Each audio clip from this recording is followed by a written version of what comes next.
Diary of Charles Francis Adams. Diary of Charles Francis Adams, 1807 to 1886. For the period May 14, 1844 to May 16, 1844. Tuesday, May 14. Clear.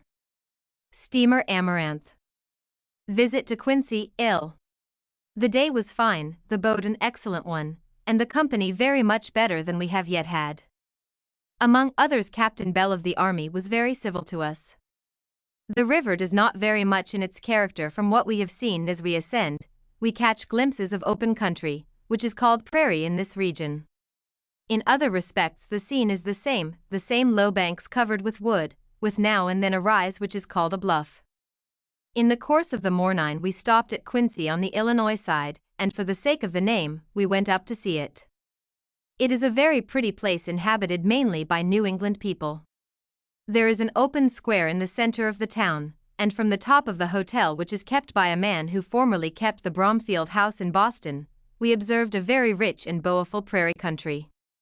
This was the only town on the river during this day which struck me at all favorably. As we went on, it became very necessary that we should settle upon our course. Quincy, Josiah Quincy, Jr., Adams' traveling companion, wished to stop at Nauvoo, the city of the Mormons, and see something of Joe Smith, the prophet. I was passive, as I have always been on this journey. But it became late before we got up, and the passengers were full of discouraging tales of the disposition of these Mormons. Had it not been for a certain Dr. Goforth, a living skeleton of a man, I think Quincy would have been discouraged by the darkness and solitude which reigned on the shore. But he urged our landing so much that we finally ordered our things on shore. Wednesday, May 15.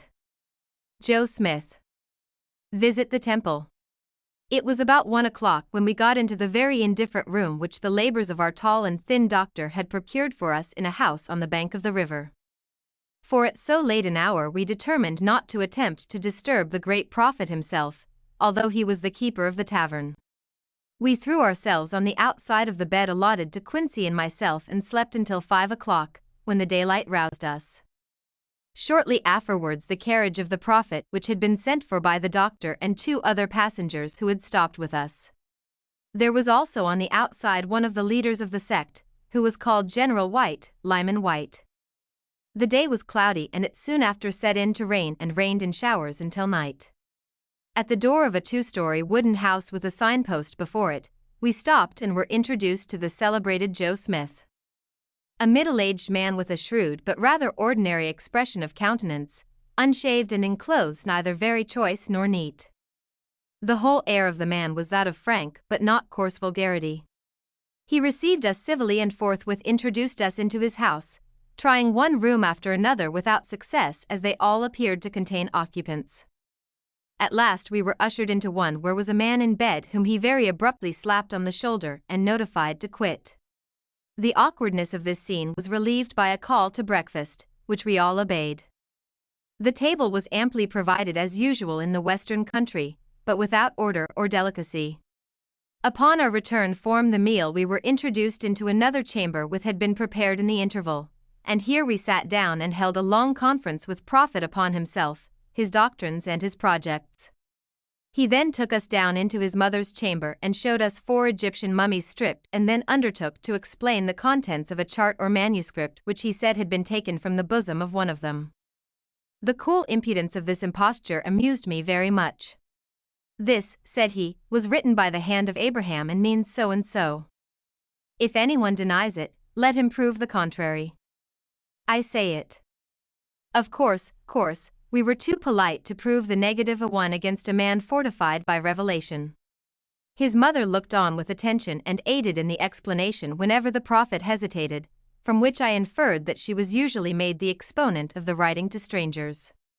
At the close, he notified us that for this instruction, his mother was in the habit of receiving $0.25 apiece from them, which sum we paid forthwith.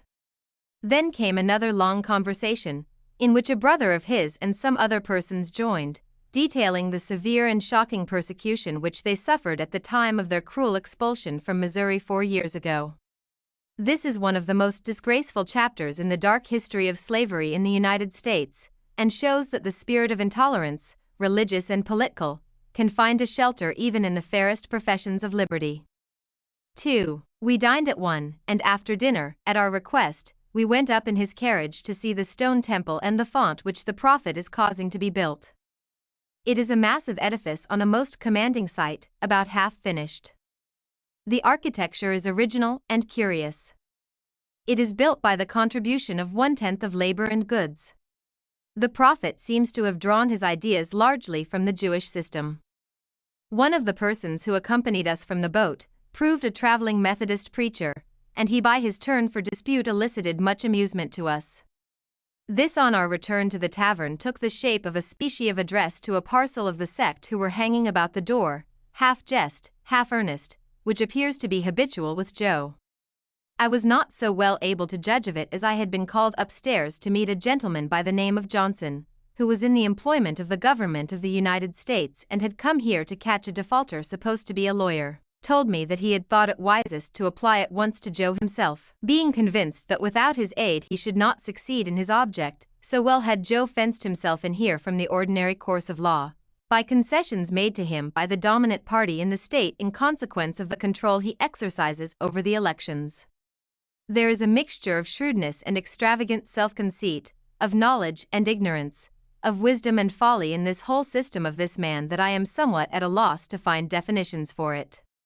Yet it is undoubted that he has gained followers at home and abroad, and boasts of having 25,000 at Nauvoo and 200,000 in the Union. This is an extravagant estimate, but the number must be large. His theological system is very nearly Christian Unitarianism, with the addition of the power of baptism by the priests of adults to remit sin, and of the new hierarchy of which Smith is the chief by divine appointment. After tea, as we expected the steamer to take us off in the night, we returned to the wretched quarter we left in the morning, and bade good-bye to the Prophet, who accompanied us to them in his carriage. On the whole I was glad I had been, to see Joseph Smith. Such a man is a study not for himself, but as serving to show what turns the human mind will sometimes take. And hereafter if I should live, I may compare the results of this delusion with the condition in which I saw it and its mountebank apostle. Thursday, May 16th. Steamer Hibernian from Nauvoo. Davenport. Quincy did not tell me of his discovery of the cockroaches assembled on the coverlet of our bed, drawn out probably by the fire, which was lighted to warm us. So I slept in happy ignorance upon the outside, expecting the call of the steamer every moment. It was in fact 5 o'clock in the morning before the Hibernian came along. We hastened to get on board for the sake of dressing a little more comfortably, this being the first time such a change has ever been deemed by me an improvement. 3.